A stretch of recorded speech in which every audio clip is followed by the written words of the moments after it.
Kagaya ho kahapon ng hapon, na-decide na ho namin na i-cancel yung aming meeting supposedly for tomorrow, ngayong Wednesday, November 13, to give us more time hanggang next Thursday to interview, to set up our agenda, at tapusin po lahat ng pwede naming ma-interview. Them all first. Tingnan namin, sino ba yung may script? Ito ang Wow Trending. Matapos na inanunsyo ni Tatay Digong na dadalo siya sa ika-11 na pagdinig ng Quadcom na nakaschedule bukas, Miyerkules, Nobyembre 13, 2024. Sa katunayan nga ay kagabi, nasa Maynila na si Tatay Digong. Pero ngayong araw, bigla na lang kinansila ng Quadcom ang nakaschedule na pagdinig bukas at nireschedule nila ito sa November 21, 2024. Ilan sa mga taga-suporta ni Tatay Digong dismayado sa pagkansila ng Quadcom sa hearing bukas. Pinareschedule nila sa November 21 para may 10 days pa sila na mag-prepare mga animal. Uwi si former President Rodrigo Roa Duterte sa Davao tapos i-rebook ulit ang ticket para lang harapin kayong mga kurap at magnanakaw. Kaya komento pa ng ilang mga netizen na di nila akalain na pupunta, kaya kailangan nilang paghandaan ng ilang days. Dapat yan, i-refund nila ang gastos ni former President Rodrigo Roa Duterte, ifa-shoulder sa kanila ang expenses ni PRRD kung gusto nilang pumunta siya sa 21. Kung ako kay former President Rodrigo Roa Duterte, sorpresahin ko sila ulit sa pagdating ng 21, hindi ko dadaluhan.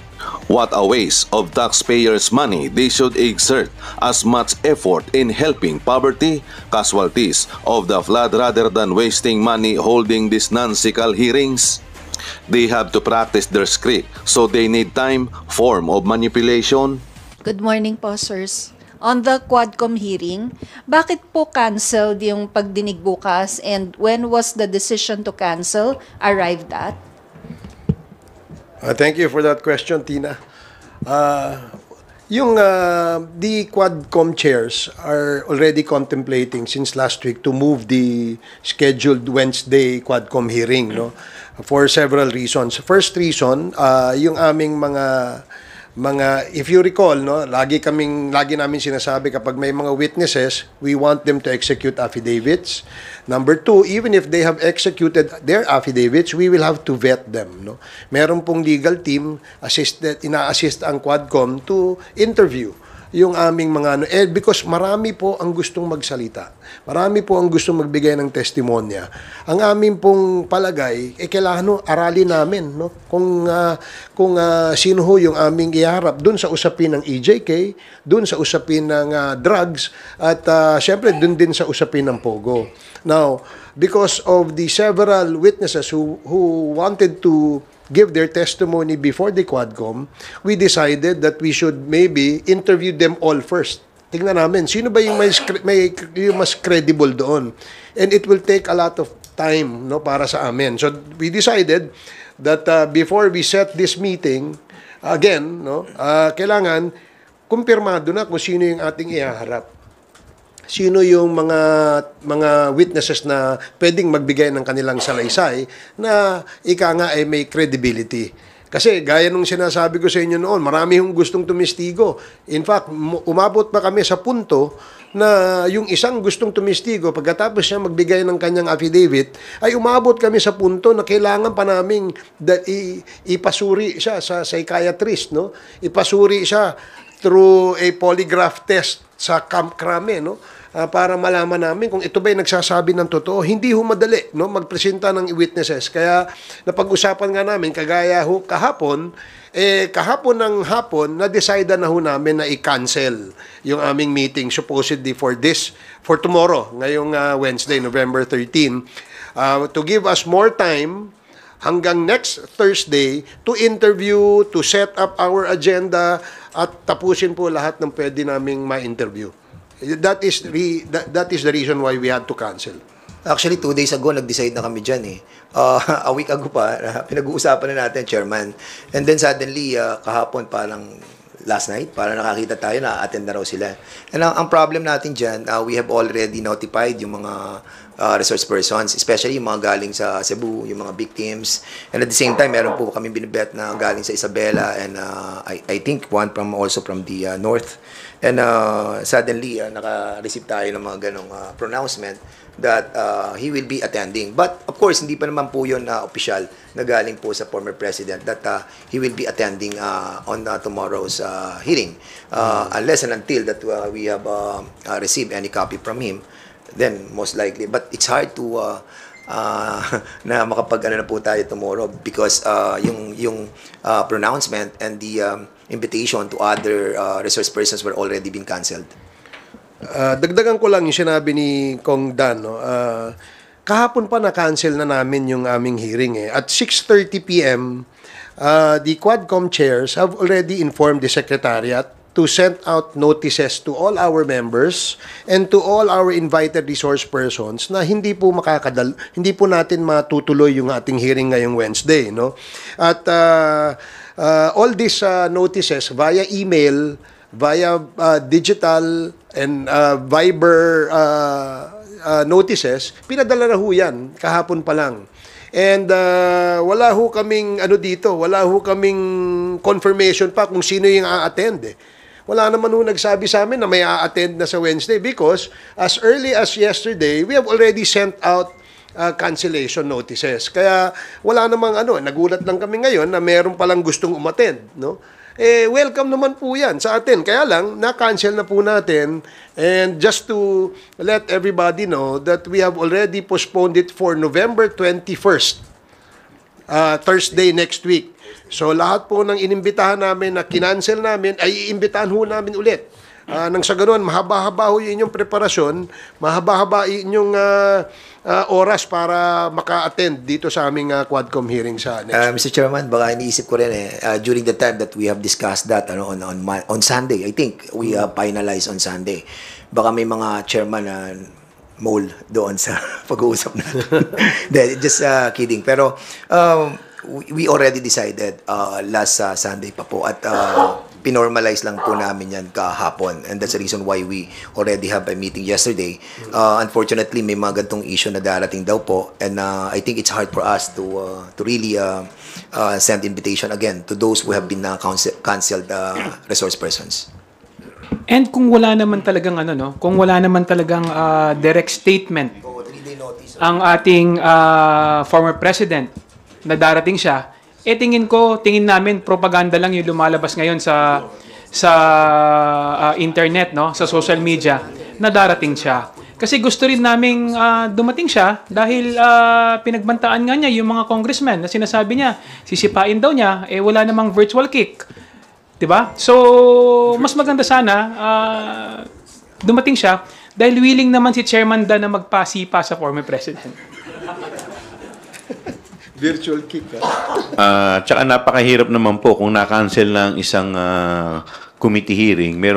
Para mag-imbita ka na naman, you need at least 3-day notice sa mga i-invite ninyo. So, masyado na pong short yung ilang oras. In fact, yung mga naging reason kung bakit po kami nag-issue ng subpoena for the second time, na-reissue po namin because we are following our rules dito po sa House. Sir, yung si Attorney Panelo kasi yung isa sa mga nag-confirm na pupunta raw po si former president. Tapos, with the cancellation of the hearing, may mga posts po kasi online saying na baka naduwag daw yung Quadcom. Alam mo, unang-una, hindi naman si Attorney Panelo inimbitahan namin. Di ba? It was the former president ng aming inimbitahan. And we were informed that the lawyer or the counsel of the former president, where we also received letters from the law office of Attorney Delgra. Yun lang yung hinihintay namin na information. So kung social media, wala akong pupunta. Kung nagtatawag kayo ng mga vloggers, parang disrespect yan sa atin dito sa sistema ng ating imbitasyon. Do not invite in the social media. Kung gusto nyo, sumagot kayo, sulatan nyo kami. Diba? Sulatan nyo kami kung kayo ay pupunta. Hindi yung sa social media kayo magsasalita. Of course, we appreciate the fact that pupunta ang ating dating Pangulo dahil yun naman po ang request ng ating mga kasamahan sa Quadcom, no? Na magkaroon ng talakayan, magkaroon ng palitan ng idea tungkol dito sa usapin sa EJK at usapin sa drugs, no? Na kung saan ay centerpiece ng kampanya ng ating dating administrasyon. Kaya nga gusto sana nating marinig mismo mula sa ating dating Pangulo kung ano yung mga kasagutan na kanyang ibibigay dun sa mga tanong na pinaghandaan ng ating mga Quadcom members. So, wag po nating I noticed also that there are several comments from the vloggers of I don't know which camp is that, no? Saying na wala pong naduduwag dito. Ganito ho, para ho malinaw. Sa 21, meron kaming hearing. Yan ho, punta ho tayo dito. Pagkatapos ng 21, let us know kung kailan kayo pwede. Because we will schedule another Quadcom hearing on the date convenient for you, on the date na gusto ninyo, para ho mailatag natin ng maayos ang ating imbitasyon. And reminder also as well, Mr. Chairman, as what Chairman Chu mentioned a while ago, that there is a 3-day ruling that are being followed by the committee. So kailangan po ma-inform din po kami officially.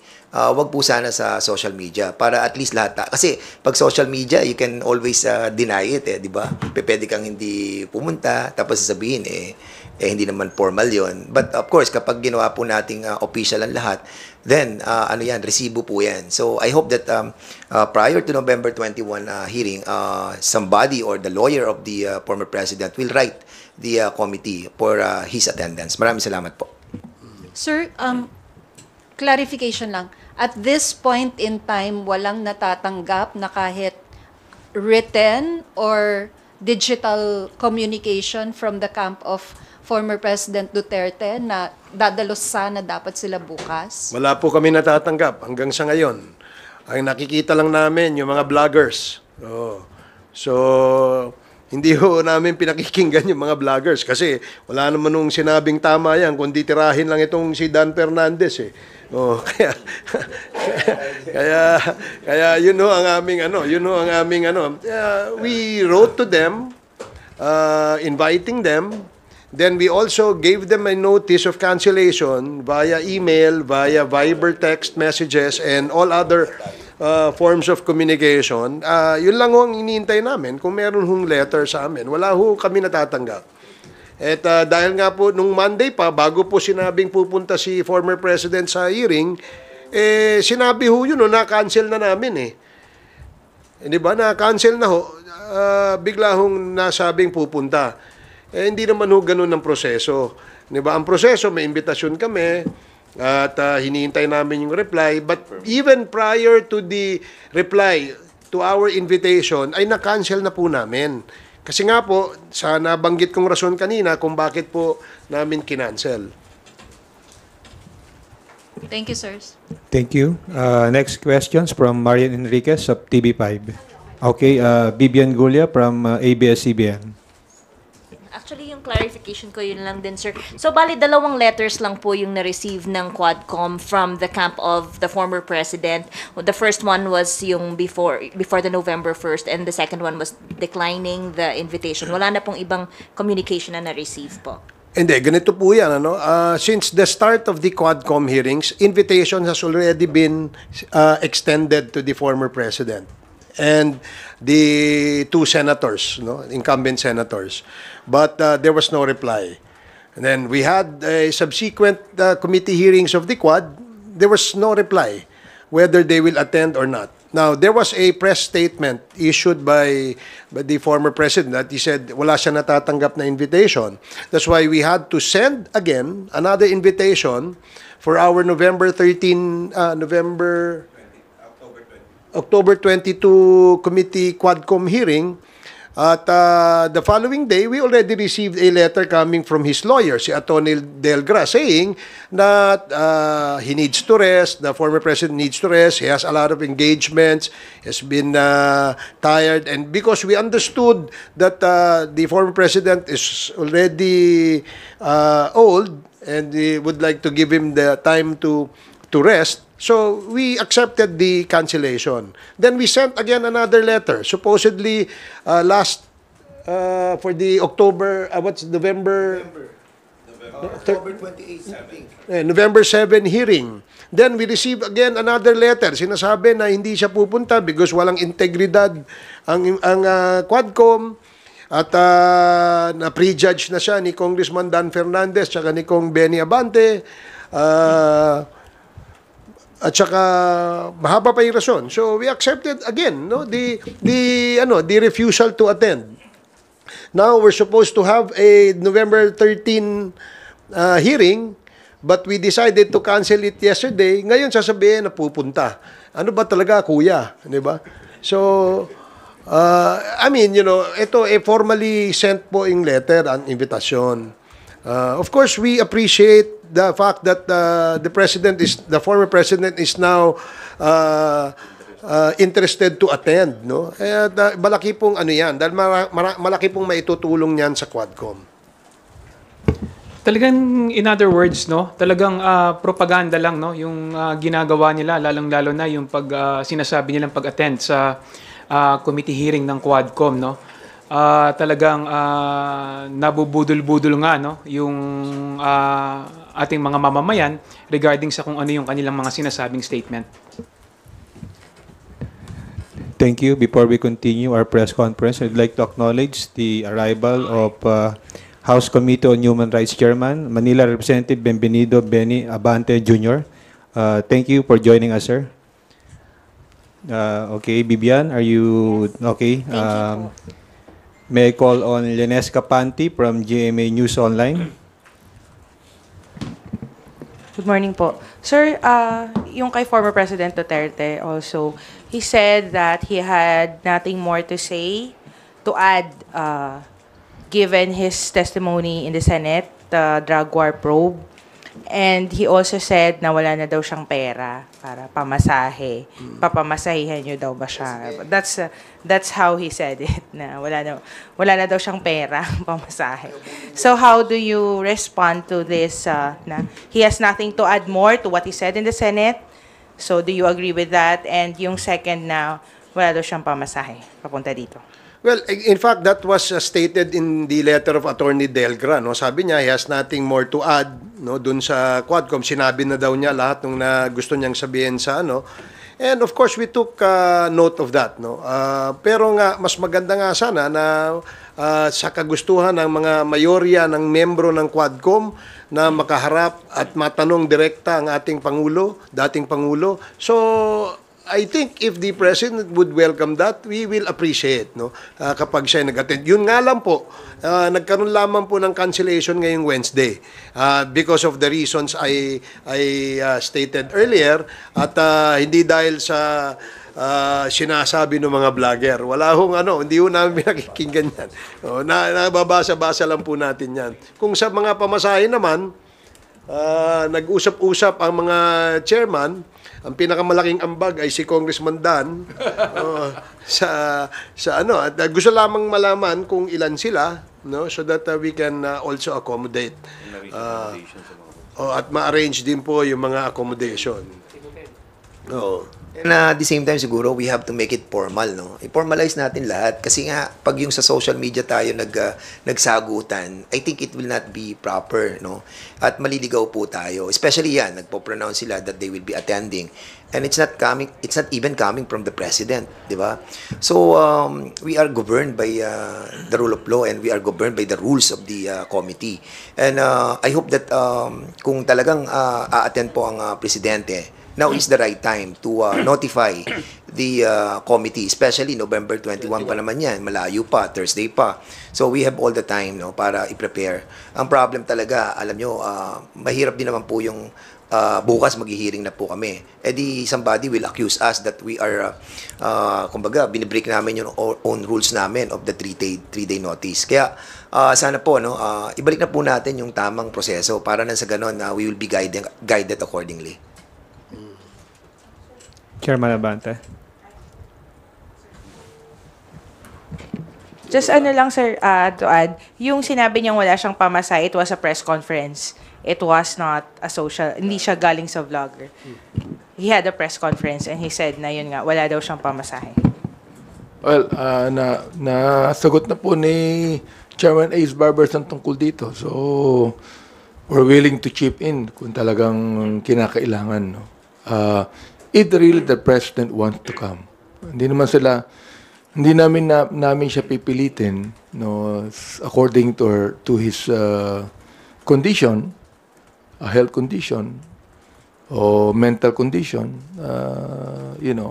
Kami naman we would like the people to know that we have high respect for the former president, and we really want to hear his side of the issue.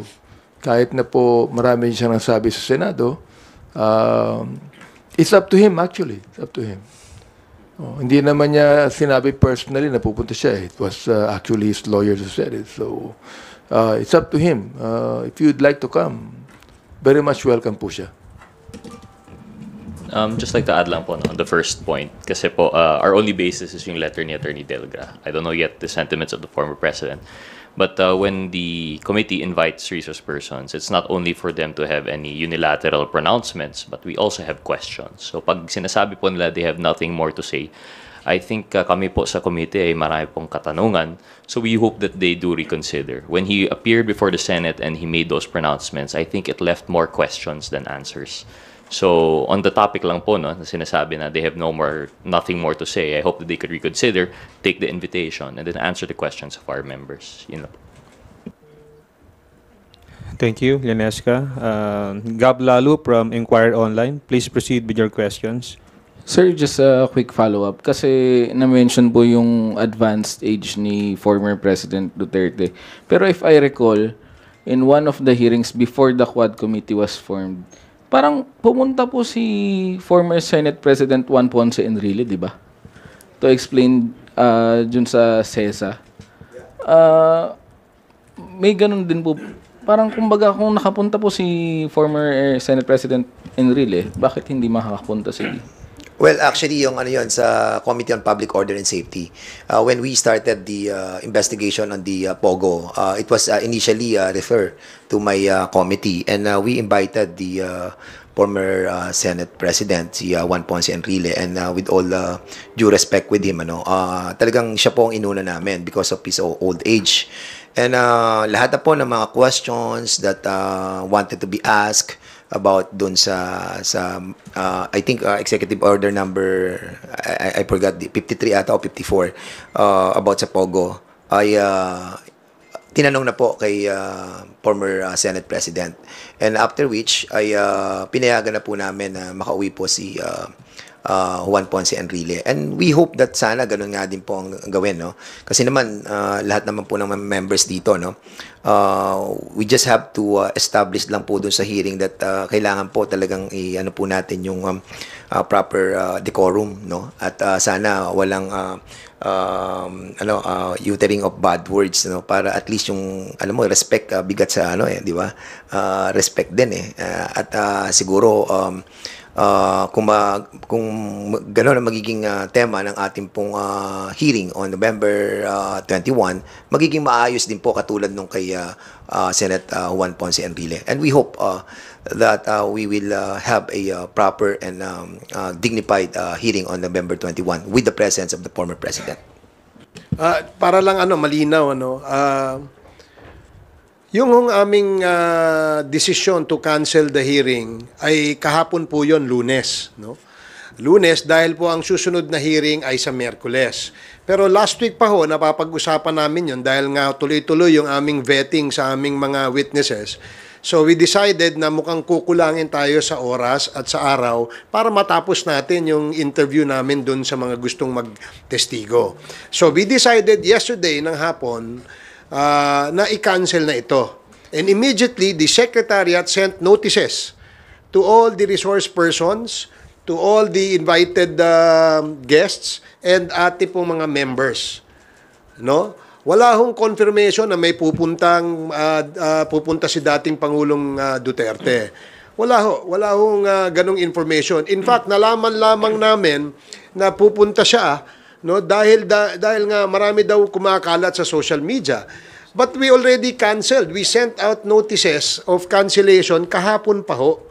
So ang confirmation nila came after we already canceled. So, sa susunod, huwag nyo na i-cancel. November 21 po ang aming next invitation. And if you wish to attend, we will appreciate. If you do not, then please let us know ahead of time. Sir, just another follow-up. Usually po ba gaano katagal yung response time ng mga resource persons? For example, if you sent out the invitation last, kunyari, Monday, how long do resource persons reply? Depende sa ano. Yung iba, immediately, they reply, no? Meron na kaagad mga receipt, no? Yung mga notices, no? Meaning, they acknowledge that they already received the cancellation notice. Yung iba naman, it takes a while, no? Minsan, 2 hours, 3 hours. Minsan nga, hanggang kagabi, meron pang nagpadala ng notice at 10:35 p.m. Formal notice of cancellation was sent to Attorney Delgra at 9:23 p.m. And an email also was sent to him at 10:35 p.m.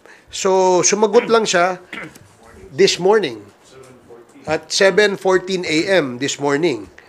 So, you know, we already advised them, but basta ang aming objective ay ma-advise sila prior to the date, the scheduled date of the committee hearing so that hindi na rin po sila maabala. Wala, it was just a acknowledgement receipt of the cancellation. Yun lang ang ano. So meaning, they knew already na canceled na yun kagabi pa, no? Because it was already sent eh. So, yun ang ano eh, yun ang ngayon lang namin nalaman na meron palang interest to attend ang ating dating Pangulo sa Wednesday where we have already canceled nung Monday.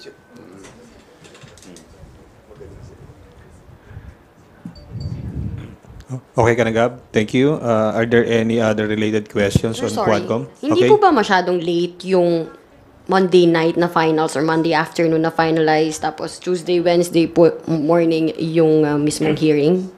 Kung kunyari nakauwi na po or lipad kumbaga from other provinces yung mga resource persons. Hindi, kaya nga we made it the point that yesterday masabihan na kagad namin sila, no? Because 2 days prior notice, I think, is enough time for them to decide on whether to go or not to go. So when we sent the cancellation notice, we knew that they all received it, they acknowledged it, at wala naman nagsabing pupunta sila. Kasi rather than ituloy natin ng Wednesday ang hearing at hindi pa ready yung aming mga witnesses, no? Sayang ho yung araw. Remember, we're also pressed for time here.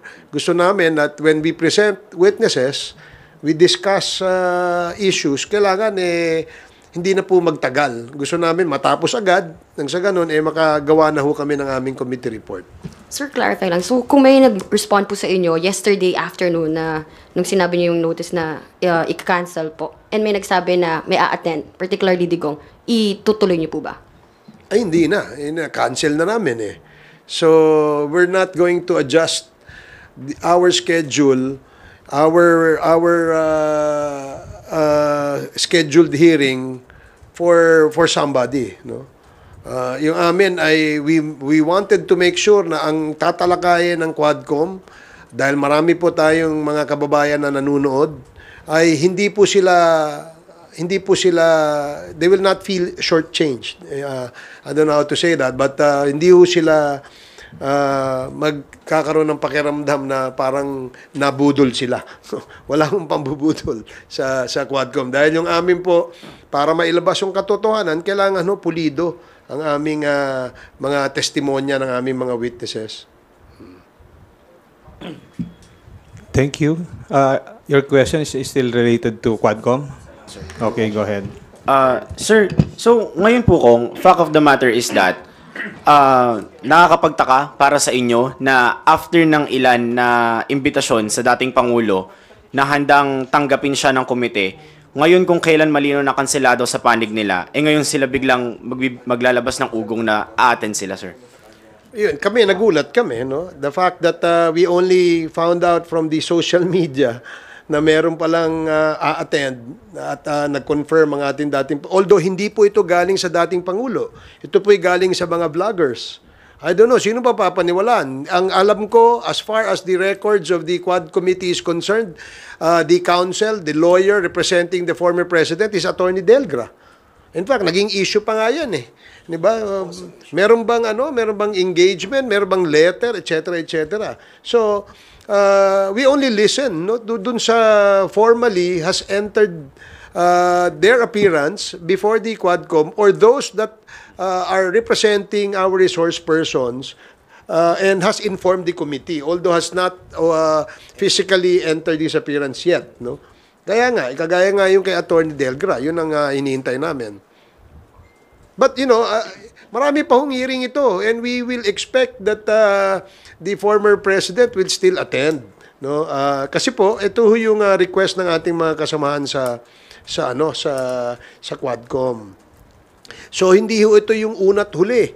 Pang-5 imbitasyon o mahigit pang-5 imbitasyon na ito na hindi po nakadalo ang ating dating Pangulo. Ngayon na na-cancel, ngayon po mahirap pong dumalo dahil na-cancel. But we only got the confirmation from the social media. So kung ngayon na may nangyaring ganito, kung sa susunod na pagdinig ay hindi magpakita ang dating Pangulo, how will the committee treat it? I really don't know. Kasi ngayon, mahaba-haba yung oras na pwedeng mag-decide, no, ang ating dating Pangulo. No? May nakita nga kung na isang post sa social media na sa November 21 daw, hindi daw pwede. Ano ba yung totoo niyan, di ba? I mean, basta we will send out invitations, the schedule of the Quadcom, based on our rules, based on our collective decision, we will set our hearing. And when we set our hearing, we expect that pursuant to the rules of the Quad Committee, we will send out invitations prior to the scheduled date of the committee hearing para inform po lahat ng aming resource persons na iimbitahan. Saka, bakit sa social media namin kukunin yung confirmation, di ba? I mean, kami naman, sumusulat naman kami officially. Hindi namin inaanong sa social media na, iniimbitahan namin si dating Pangulo, di ba? I mean, it's a personal letter to him, no? Ng Quadcom. So, ine-expect din po namin na yung lawyer niya, tatawagan din kami, sabihin sa amin kung makaka-attend o hindi. In fact, nung nabasa ko yung reason kung bakit hindi makaka-attend ng Pangulo, yung last invitation namin, akala ko talaga hindi na siya mag-attend sapagkat sinabi niya ron sa mga reason niya na hindi siya naniniwala ron sa aming investigasyon. Pangalawa, nasabi niya lahat dapat yan sabihin sa Senado. So, sa akin, I thought na talagang hindi na siya mag-attend because of those reasons. Thank you. Thank you, Earl. Okay, go ahead, Rosalie Cos from UNTV. Almost same question with Marian kay Kong Barbers po. Kasi you said contemplating po last week pa kung tutuloy o hindi, and the invitation to former president was sent on November 11. If po na nag-confirm yung camp ni former President Duterte even before kayo mag-decide na i-cancel, you will push for the investigation and you will accommodate him kahit siya lang.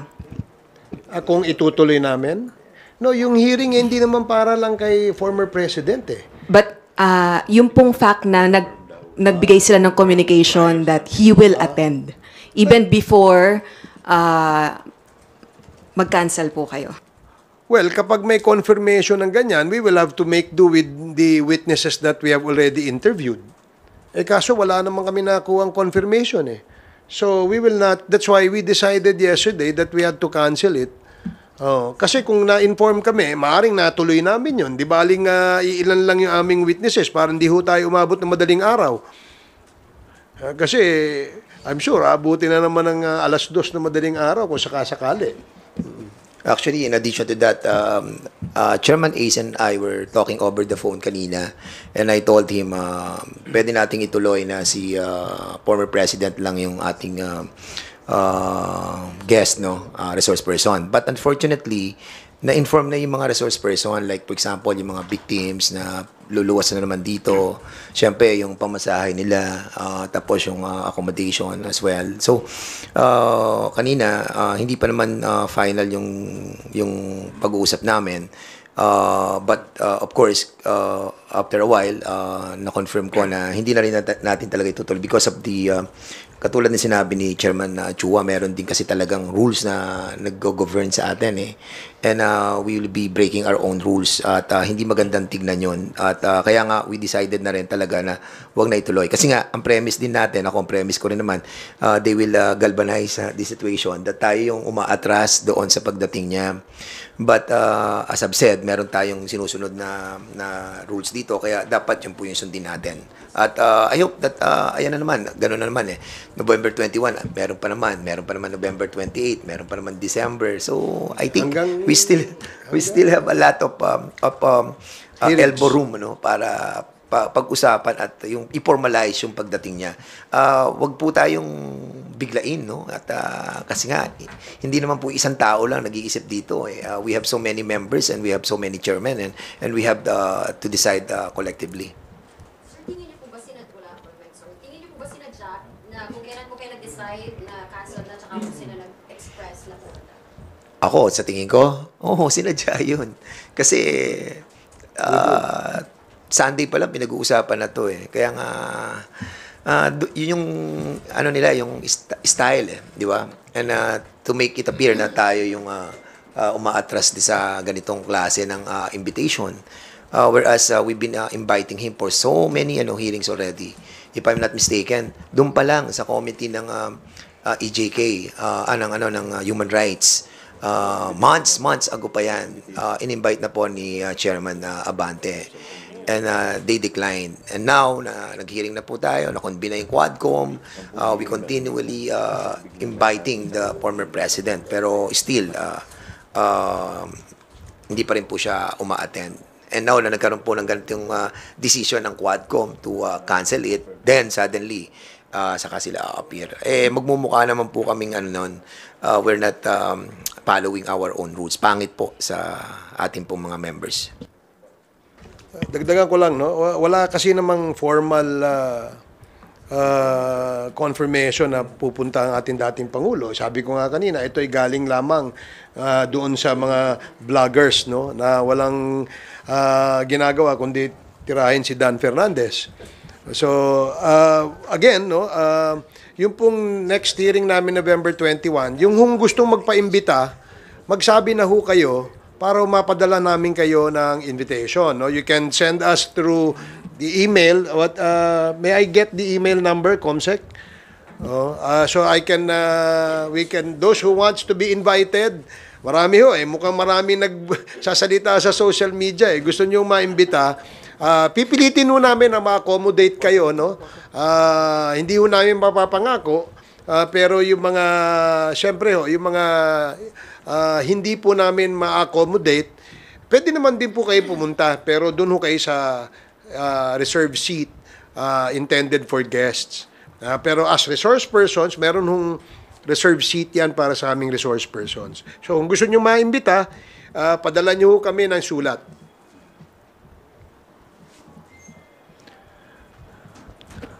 Okay. Bibian Gulia from ABS-CBN2. Sir, if you would have confirmation lang, si Colonel Garma raw po left the country last November 7th. Hindi na po ba siya kakailanganin tanungin pa ng Quadcom? No, nandiyan siya nung huling hearing namin eh. Kasama niya yung si dating Colonel Leonardo. He was also there, represented by with his lawyers, no, kasama. So we have no idea kung umalis sa bansa, nasa bansa ba, nakaalis na. I have no information. Pero hindi na po siya kakailanganin tanungin pa ng Quadcom in the succeeding hearings? Well, we advise them na kapag kinakailangan sila, ay kailangan na mag-attend sila. So far, kasi nag-move forward na tayo